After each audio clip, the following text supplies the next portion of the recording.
Hey, salut à toutes et à tous, on se retrouve aujourd'hui pour une toute nouvelle vidéo et aujourd'hui mon bilan lecture du mois de mai. Donc au mois de mai j'ai commencé progressivement à me remettre un petit peu dans la lecture et j'ai lu 30 tomes ce mois-ci. Mais avant ça, n'hésitez pas à aller me suivre sur Insta, je suis vraiment très actif en ce moment, je vous poste au quotidien mes lectures, mes achats et un petit peu en fait tout ce qui me passe par la tête, ce que j'ai envie de vous partager au quotidien.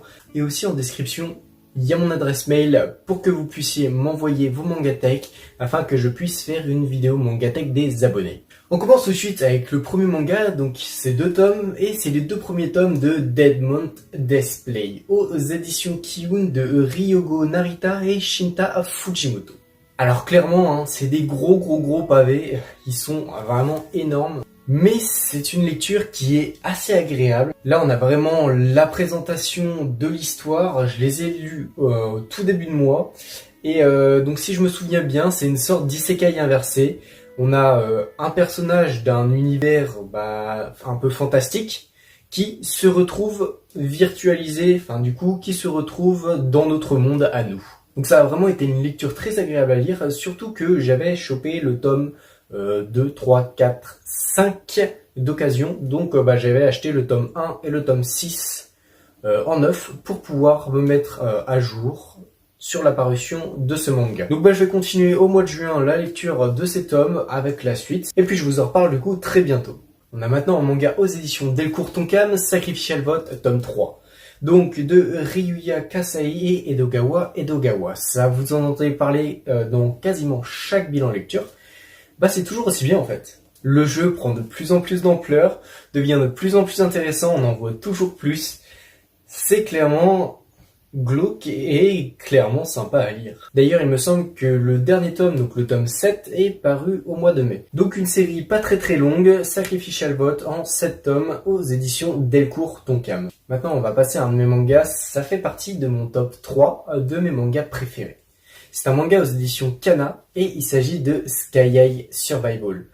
Donc de Tsuina Miura et de Takahiro Opa. Là, j'ai lu le tome 14 et 15. Et on commence vraiment à se rendre compte qu'on va rentrer vraiment dans le combat final de ce monde pour avoir enfin Dieu qui apparaîtra dans ce monde. Génial niveau action, niveau planche et tout, même c'est magnifique. Enfin, j'adore le style en fait de Sky Survival. J'avais d'ailleurs été un petit peu déçu de l'adaptation animée, tout simplement parce que j'étais pas forcément super fan des voix ni du graphisme en général. En fait, j'avais plus un problème au niveau de la coloration des graphismes de la série. Après, la série était globalement très fidèle au manga, mais je préfère clairement et de loin le manga. Donc c'est d'ailleurs une série finie en 21 tomes il me semble, et il y a 2 tomes sortis dans le spin-off, donc Sky High Survival Next Level. Ah ça, c'est un manga que j'attendais depuis un petit moment, enfin plutôt un auteur où j'essaye de compléter son full set, car c'est vraiment un auteur que j'apprécie et il s'agit de Yoshiki Tonogai. Donc oui, il s'agit d'une de ses œuvres et c'est tout simplement les Secrets. Donc en 3 tomes, donc l'intégrale de Shekkyun. Bon, on va pas se mentir, clairement, tout le monde dit que c'est sa moins bonne série. Et à vrai dire, je suis plutôt d'accord. L'histoire reste très bien ficelée quand même, ça n'y change rien. Mais en fait, le fond de l'histoire, c'est très perturbant quand on apprend justement lors du dénouement final vraiment qu'est-ce qu'il en découle réellement. Mais après, ça reste clairement et tout simplement dans l'univers de Yoshiki Tonogai et je trouve qu'il est resté très fidèle à ses valeurs avec un manga psychotique où tout le monde se méfie de tout le monde, psychote sur tout le monde. C'est juste génial. Moi, j'ai quand même bien kiffé cette lecture, même si, en comparaison d'août, j'avais peut-être un petit peu plus apprécié. J'ai lu 7 tomes de cette licence. C'est une licence aux éditions Kurokawa, de One et de Yusuke Murata. Bon, j'imagine que vous l'aurez deviné, mais oui, il s'agit des One Punch Man. Donc One Punch Man, j'ai lu les 7 premiers tomes. Faut savoir que les 7 premiers tomes, ils correspondent à la saison 1 de l'anime. Saison 1, c'est tout ce que j'avais regardé. Donc tout ça, je connaissais. Mais après, ça m'a pas dérangé parce que clairement, la lecture, elle est hyper rapide. Moi qui lis très lentement, un tome, je le lisais en à peu près 40 minutes. Alors que je lis vraiment très lentement. Mais du coup, j'ai pas voulu lire plus de 7 tomes, tout simplement parce que après le tome 7, je ne connais pas. Je n'ai pas vu l'animé et du coup, je n'ai pas lu. Et donc, j'ai décidé de garder un petit peu et d'attendre de pouvoir en avoir plus pour faire un marathon. Et oui, j'ai pour projet de faire un marathon, donc là, sur les One Punch Man, sûrement sur tout ce qui regroupe la saison 2, peut-être 10 tomes, je verrai. Dites-moi en commentaire ce que vous en pensez et comment je pourrais organiser ce marathon. Mais clairement, j'ai pas lu plus, comme ça je pourrais découvrir avec vous et ça va vraiment être top.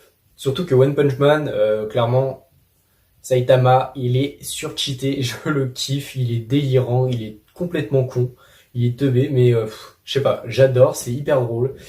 C'est vraiment chill et puis on prend du bon temps quand on lit du One Punch Man. Ensuite, petite sortie de ce mois-ci, So I'm a Spider, So What, tome 5. Donc il est sorti en milieu de mois, il me semble, ou en début, je ne sais plus.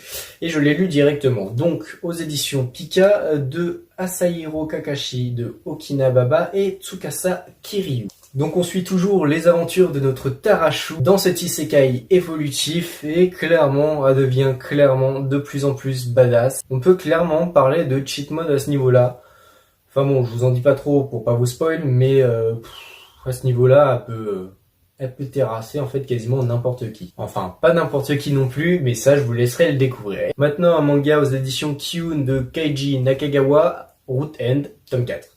Bon, à Root End, hein, je vous le présente plus. Clairement, sur au moins la moitié de mes vidéos, j'en parle. Et quand je dis au moins, c'est vraiment au moins sur la moitié de mes vidéos. Et l'enquête policière progresse de plus en plus. On a toujours plus de pistes, toujours plus d'incompréhension au final, car il y a plein de retournements de situation. Toujours aussi plaisant à lire, Root N, tome 4. Ah, et aussi, c'est une série qui est finie et qui est finie en 8 tomes. Ce mois-ci, je me suis lu une autre intégrale. C'est une intégrale que j'ai depuis un certain temps. D'ailleurs, je vous l'avais présenté lors de mon tout premier rachat manga. Et ce mois-ci, je me suis décidé à le lire et franchement, j'ai été très agréablement surpris. C'est un manga aux éditions Soleil Manga de Otoi Saki et Kana Yamamoto. Il s'agit tout simplement de Dice, les 6 tomes, donc l'intégrale. Et finalement, je m'y attendais pas, mais on se retrouve dans une sorte de survival game. Et vraiment, je ne m'attendais pas du tout à ça avec ce manga-là. Et tout au long de la lecture, on en apprend toujours plus sur ce jeu qui est du coup Dice.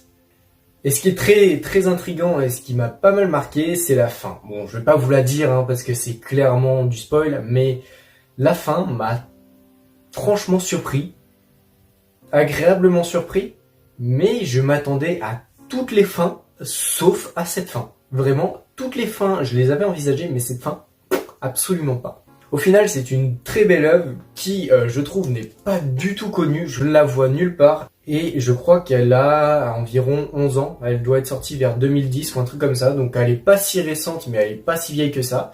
Et j'en entends vraiment jamais parler. Et pourtant, c'est bien dommage parce que c'est une très très bonne série. Troisième intégrale que j'ai lu ce mois-ci. Et oui, j'ai lu 3 intégrales ce mois-ci. Bon, cette intégrale-là, elle est terminée en 2 tomes. Mais c'est quand même une intégrale. Donc c'est une œuvre de Kushiseo aux éditions Pika. Et c'est tout simplement Alf and Alf, les 2 tomes. Donc Alf and Alf, clairement, on a pas mal d'échis dedans. On va pas se mentir, on voit quand même pas mal de choses. Mais je m'attendais clairement pas à cette tournure dans l'histoire. L'histoire, elle est touchante. Moi, clairement, ça m'a touché cette histoire. Et même la fin, ça m'a touché en fait. Je m'attendais pas à cette fin, mais en y repensant, c'est pas déconnant du tout. Et c'est vraiment très agréable à lire. Et j'ai beaucoup apprécié cette lecture qui m'a vraiment touché. J'ai failli verser une petite larme à certains moments même. Finalement, ce mois-ci, j'ai commencé pas mal de séries. Deadmon Display, Secret, que j'ai fini, One Punch Man, même si j'avais déjà vu l'anime, Dice et Alf and Alf, que j'ai fini tous les 2. 5 nouvelles séries. Mais j'en ai aussi commencé 3 autres. Ce qui fait un total de 8 nouvelles séries ce mois-ci. Et ces 3 nouvelles séries, en fait, il n'y a qu'un seul tome de paru. Donc on va commencer avec la première, qui est totalement une lecture chill. J'adore les références qu'il y a dedans, c'est Power Gamer Adventure, aux éditions Nobinobi de Kazuyoshi Seto. C'est coloré, ça donne du peps, les petites références au monde du jeu vidéo qu'il peut y avoir dedans, clairement on les reconnaît. Et c'est très agréable à lire, c'est sympa, moi ça m'a bien fait kiffer, c'est clairement chill. On n'est pas forcément obligé de lire le chapitre 1 pour comprendre le chapitre 2, le chapitre 3. Et c'est une série en plus qui sera finie en 4 tomes. Après ça, j'ai commencé du coup 2 autres séries qui parlent de zombies. C'est clairement mes premiers mangas traitant de ce sujet. Je n'ai dans ma mangatech aucun manga où il y a des zombies. Mais du coup, je me suis laissé tenter et j'ai commencé Bucket List of the Dead, des éditions Kana de Haro Aso et Kotaro Takata. Clairement, un univers délirant. Le personnage principal, du coup, il est clairement en burn-out et en fait, un jour, il y a une apocalypse zombie. Sauf que lui, plutôt que d'être clairement deg de la vie et tout, bah en fait, il est carrément content parce que il n'aura plus besoin de retourner travailler. Et il va commencer à vivre la meilleure de ses vies. Il va donc établir une liste de choses à faire avant de se faire zombifier.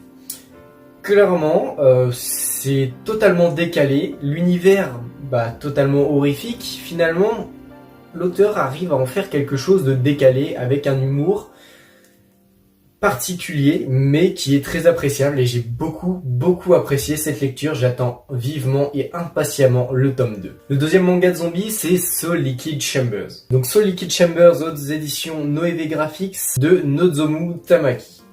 Là, c'est une lecture, disons, où je suis un peu plus mitigé.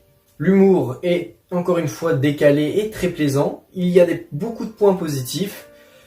Par exemple, le fait de... Donc attention, hein, si vous voulez pas entendre ce que je vais dire par rapport à ce manga, n'hésitez pas à avancer. Par exemple, le fait de mêler l'aspect de zombification avec l'âme de la personne, je trouve ça vraiment intéressant. En gros, quand une personne se fait mordre, va se faire aspirer son âme.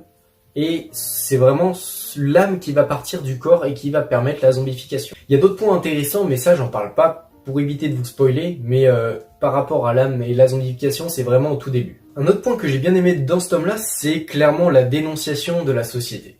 Alors là, on est dans un monde post-apocalyptique, et clairement, les plus forts, les plus influents, les plus riches, y dominent, mais vraiment encore plus le monde. Et j'ai vraiment vu, moi, en ce tome, une dénonciation du monde qui est dirigé par les personnes influentes. Enfin bon, pour le fait que je sois mitigé, c'est qu'à certains moments, on a du blabla. Certes, ça peut rajouter un petit peu plus de contenance au récit, mais il y a trop de blabla. Parfois, tout ce blabla est clairement inutile et au final n'apporte pas grand-chose. Surtout que le tome est hyper long à lire. Je pensais que ça serait clairement chill, qu'il n'y aura pas grand-chose à lire dedans, mais finalement, il y a énormément de texte et ouais, c'est vrai que j'ai pris pas mal de temps à lire. Donc voilà, Soul Liquid Chambers, je vais prendre le tome 2 quand même pour me faire un peu plus une idée. Peut-être que finalement, ça va s'améliorer et que je vais vraiment kiffer. Mais pour l'instant, je reste mitigé sur cette lecture. Et aussi, petite précision vite fait, j'ai oublié de vous en parler, mais j'ai aussi lu le tome 30 de Naruto. Jusqu'au moment de filmer, en fait, j'avais pas le tome 30, tout simplement car je l'ai prêté. Donc du coup, je vous rajoute ça juste ici, mais j'ai lu en plus ce mois-ci le tome 30 de Naruto aux éditions Kana de Masashi Kishimoto. On va maintenant passer au tout dernier manga et c'est clairement une masterclass. One Piece, tome 98. Regardez-moi cette jaquette. Elle est magnifique. J'ai réussi à avoir l'édition collector en plus. Comment vous dire que je suis un homme heureux? Regardez-moi ça, cette beauté là, qui est vendue à des prix pas possibles sur Vinted, sur Le Bon Coin, alors qu'au final, elle est tout simplement vendue à 10 € en magasin. Mais bon, clairement, j'ai vraiment eu de la chance de l'avoir et j'en suis très content. Donc pour revenir au tome 98 de One Piece, clairement, sur la lecture, il est fantastique. Là, on commence clairement à voir le début du combat contre Kaido, contre les 9 fourreaux du coup. Et on va pas se mentir, les planches sont magnifiques. Je vais vous montrer quelques petites planches qui m'ont marqué. Mais clairement, ce tome 98 est une pure beauté. Il est magnifique, très agréable à lire. Et je ne regrette pas d'avoir l'intégrale de One Piece. Ça s'améliore toujours, c'est toujours excellent. C'est donc sur le tome 98 de One Piece que cette vidéo va s'arrêter. Si la vidéo vous a plu, n'hésitez pas à mettre un pouce bleu, à partager, à vous abonner et à commenter, ça me ferait super plaisir. Encore une fois, n'hésitez pas à vous abonner à mon Insta en description et à m'envoyer vos mangatech, le mail est en description. Donc sur ce, salut à tous, c'était Timan Manga.